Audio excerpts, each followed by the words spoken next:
오늘 읽을 말씀은 요한 1서 2장입니다. 우리 공동서신 요한 1서 2장. 오늘 묵상의 주제가 나의 자녀들아. 사도 요한이 믿음의 공동체의 가족들을 향해서 나의 자녀들아. 또 하나님께서 우리를 부르실 때도 나의 자녀들아. 우리 모두가 하나님의 자녀가 됐습니다. 오늘 하나님의 자녀들이 어떤 신앙으로 무장해야 하는가? 1절 말씀입니다. 함께 읽습니다.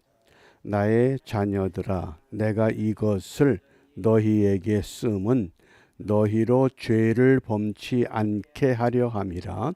만일 누가 죄를 범하면 아버지 앞에서 우리에게 대언자가 있으니 곧 의로우신 예수 그리스도시라. 아멘.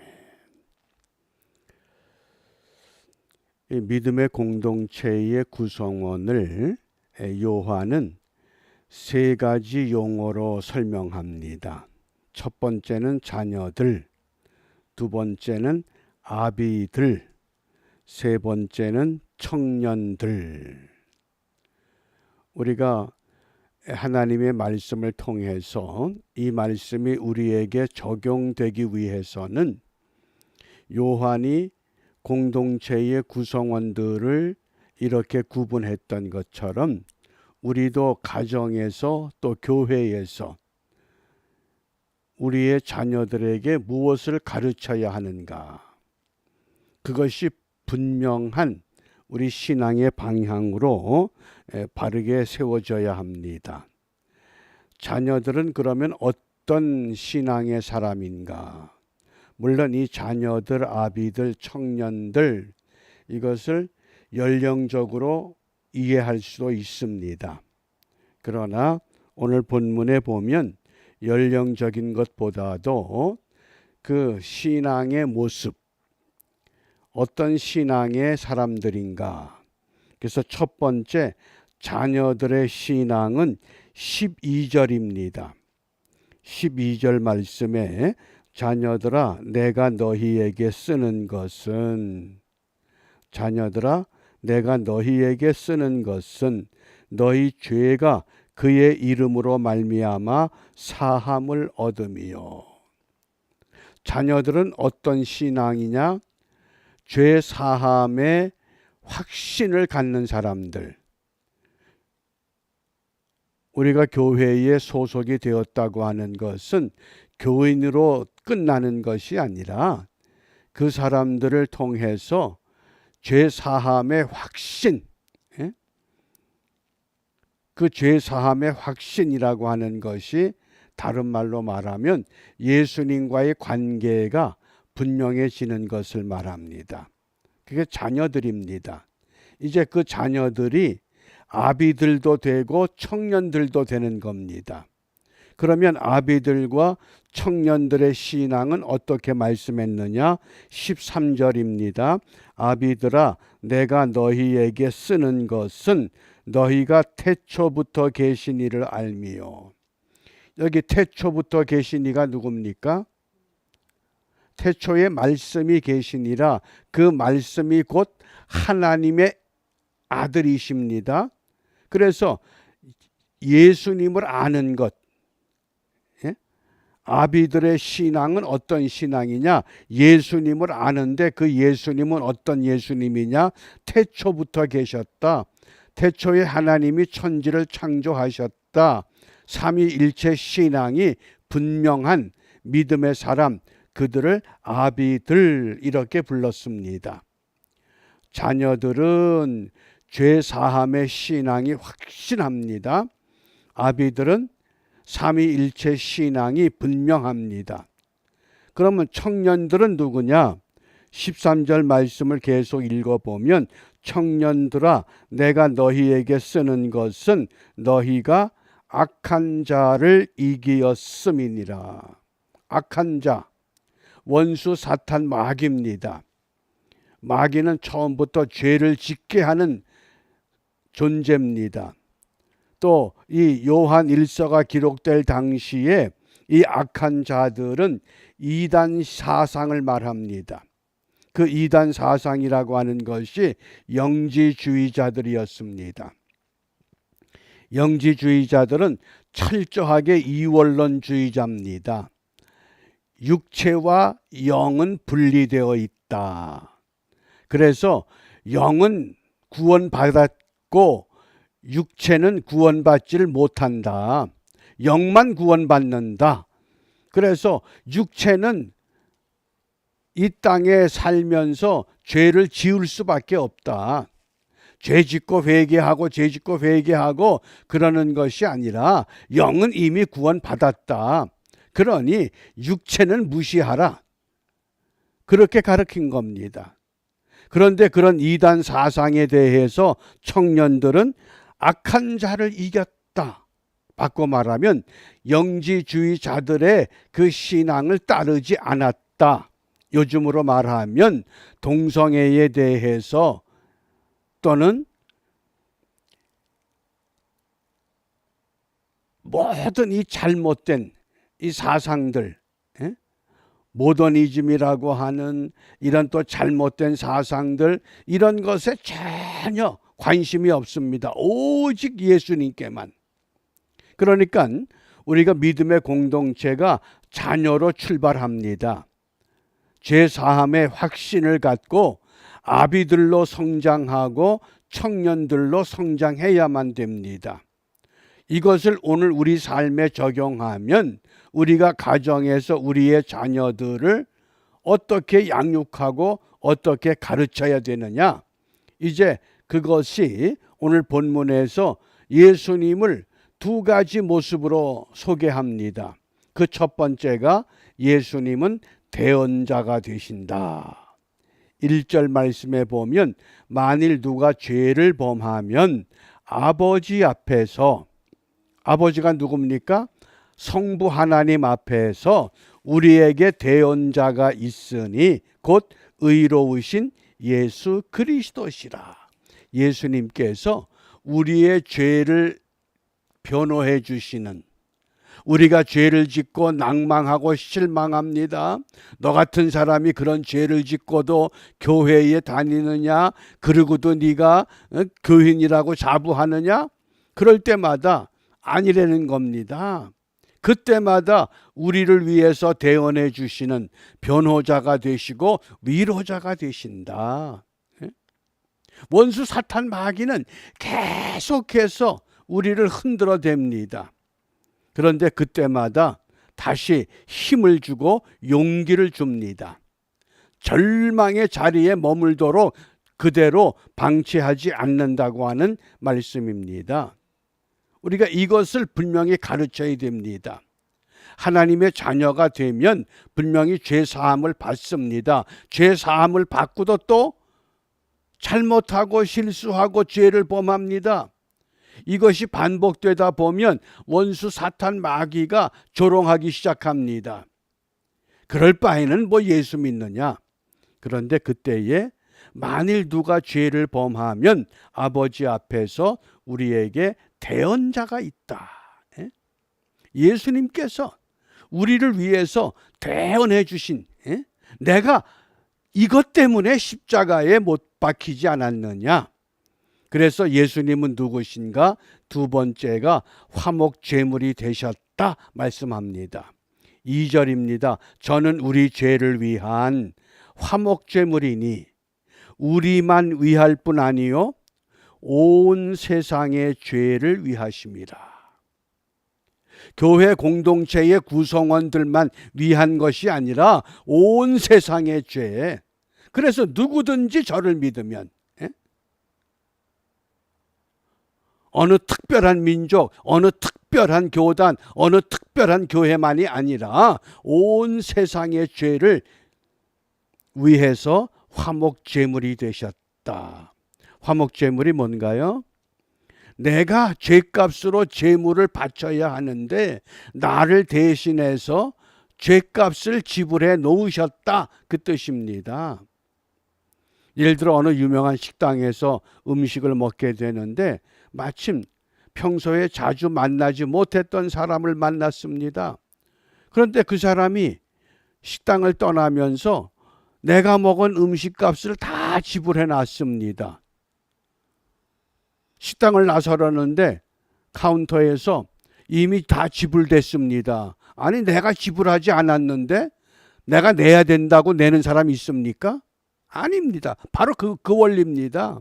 이미 죄값을 지불해 놓으셨다는 겁니다.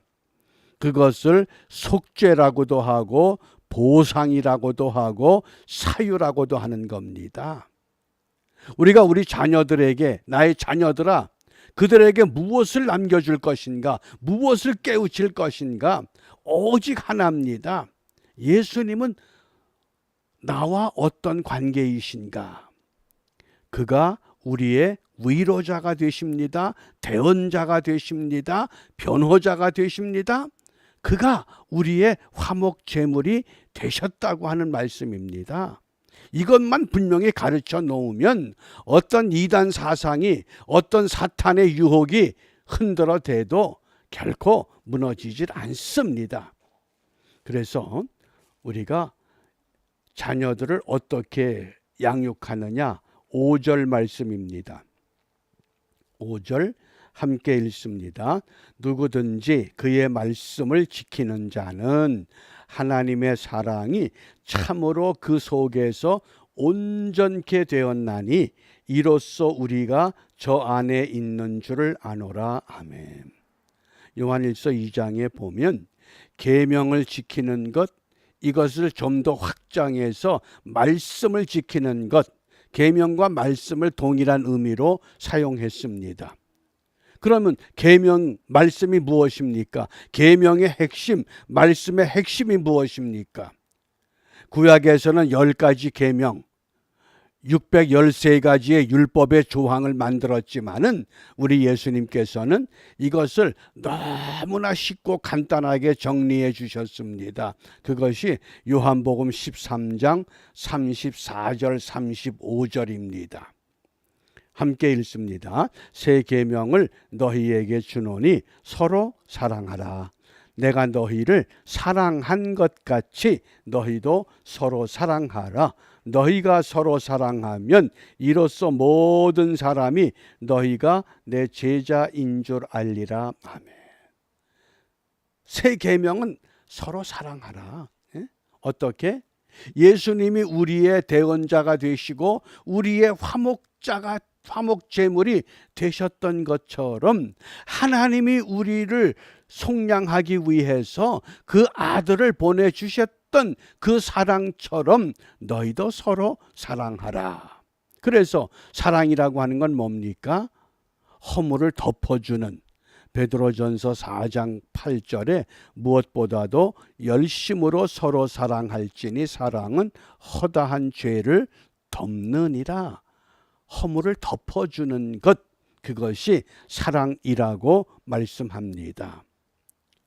이 탈무드에 보면 사람의 일생을 7단계로 설명합니다. 첫 번째, 1살 때는 임금님 같이 그 아이를 떠받들어 줍니다. 왜? 자기 힘으로 아무것도 할 수 없으니까. 그 다음에 두 번째 단계가 2살이 되면 꼭 돼지가 되는 겁니다. 막 기어다니면서 천방지축 안 가는 데가 없습니다.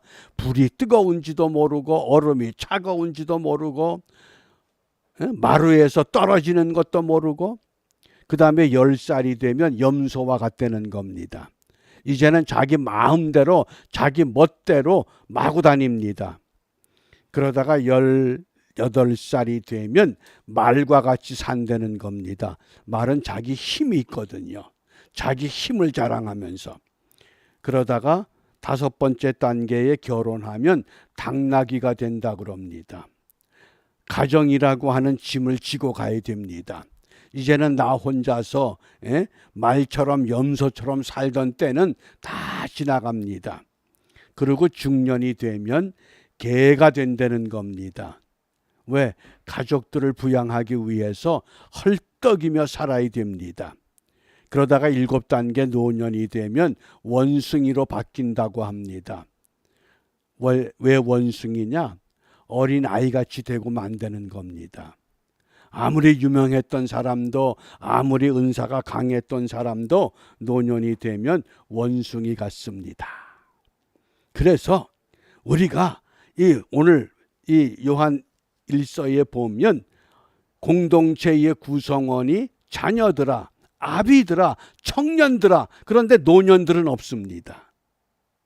예수님께서 죽었던 사람을 살리셨을 때에 어린 아이를 살렸고 청년을 살렸고 나사로를 살렸습니다. 그런데 노인은 살린 적이 없습니다.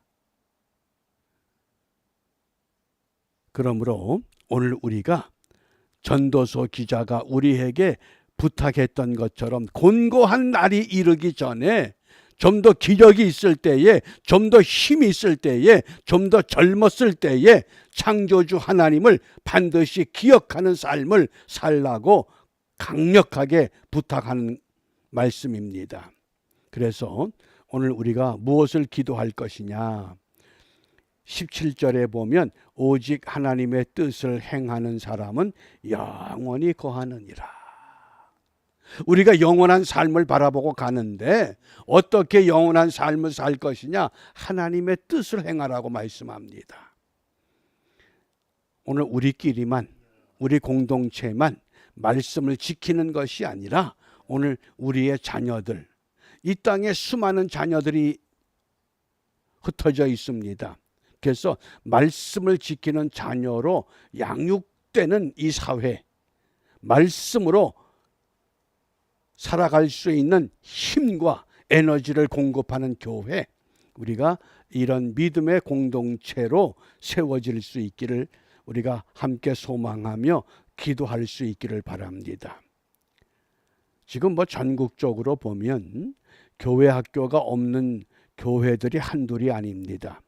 통계적으로 보면 80%가 교회 학교가 없다고 그럽니다.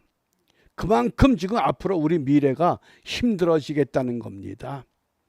그래서 우리의 방법은 뭐냐? 이제 우리가 이 남북이 통일되는 것밖에 없습니다. 이게 우리가 사회가 안정되기 시작하면 경제적으로, 정치적으로, 사회적으로, 문화적으로, 또 이 종교적으로 이게 좀 안정이 되기 위해서는 북한 교회가 회복돼야 합니다.